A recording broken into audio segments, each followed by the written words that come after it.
hanımefendiler, beyefendiler. Ben de ilkini gerçekleştirdiğimiz bu fuarın şehrimiz ve bölgemiz adına çok önemli olduğunu düşünüyorum. Hepinizin adına bugün abimiz, Kocaeli Büyükşehir Belediye Başkanımız şehrimizdeydi. Fuarın önemini anlattık, onu da beraber dedik, siz gelin bereket getirin, Kocaeli'nin bereketi de şehrimize gelsin dedik. Hepiniz adına hoş geldiniz Sayın Başkanım diyorum. Tabii mobilya işi hakikaten şehrimiz adına çok önemli, bölgemiz adına çok önemli düşünüyorum. Ve istihdama dayalı büyüme adına, ihracata dayalı büyüme adına, büyüme hedeflerimizi gerçekleştirmek adına çok önemli buluyorum. Çünkü bir şeye inanıyoruz. Toplumsal huzur ve barışı sağlayabilmemiz için büyümeyi sürdürülebilir kılmamız lazım.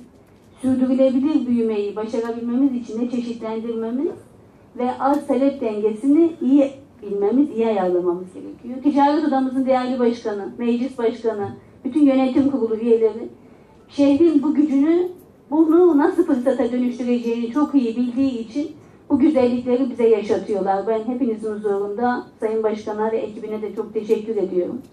Şimdi tabii baktığınız zaman insanoğlunun ihtiyaçları da değişiyor. Özellikle refah seviyesi yükseldikçe talepler de değişiyor. Bizim çocukluğumuzda bir ailenin bir mobilyası ömürlüktü. Ya kumaş yırtılacaktı ya koltuk kırılacaktı değişmesi için. Şimdi endüstriyel tasarım denen, inovasyon denen şeyle sürekli kendini yenileyen ve güçlenen ve bundan dolayı da ciddi pazarlar oluşturan bir alanda karşı karşıyayız. Bizim gücümüz de çeşitlilik. Biz tek gıdayla, tek trikoyla, tek baktığınız zaman kimyasallarla bu rekabeti yönetemeyiz. Rekabeti yönetebilmemiz için çok üretmemiz, çok tüketmemiz ama bunu çok iyi de lansmanlı yapmamız lazım. İşte orada da fuarcılık bizim en önemli alanımız. Hakikaten 10 yıl boyunca çok çeşitlenen bir alan ve bölge açısından çok önemli bir alan. Uluslararası noktaya taşınan bir alan. Bu bakımdan ben rekabeti yönetmemiz için bunları mutlaka güçlendirmemiz gerektiğini düşünüyorum. Ve biz Büyükşehir Belediye Başkanlığı olarak ben ve arkadaşlarım fuarcılık alanında kimin neye ihtiyacı varsa bununla alakalı bütün talepleri hızlı bir şekilde karşılıyoruz. Ayrıca mobilyacılarla ilgili Oğuzeli Belediye Başkanımız ve mobilya ile ilgili bir araya gelen dernekten arkadaşlarımız bir kümeleşme ihtiyacı olduğunu ve bir şekilde daha güçlü bir şekilde bunun organize edilme talebini bize söylediler. Şimdi bunun üzerinde de çalışıyoruz.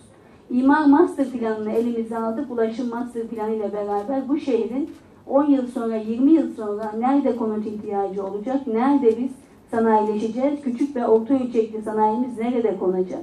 Biz aynen trikodaki ihtiyacı gördüğümüz gibi mobilyadaki ihtiyaçları da görüyoruz. Daha az maliyette, daha yüksek kaliteli ürün üretmenizi sağlayacak, inovasyon gücünüzü artıracak. Cari açık da bu şekilde kapanacak. Bu bakımdan ben bunun çok önemli olduğunu düşünüyorum. Biz de hem bu sektörün hem alın teriyle, emeğiyle istihdama katkıda bulunan, ihracata katkıda bulunan herkesin hizmetkarıyız, olmaya da devam edeceğiz diyor. Emeği geçen herkesi sevgiyle, saygıyla selamlıyorum. Hayırlı uğurlu olsun diyor.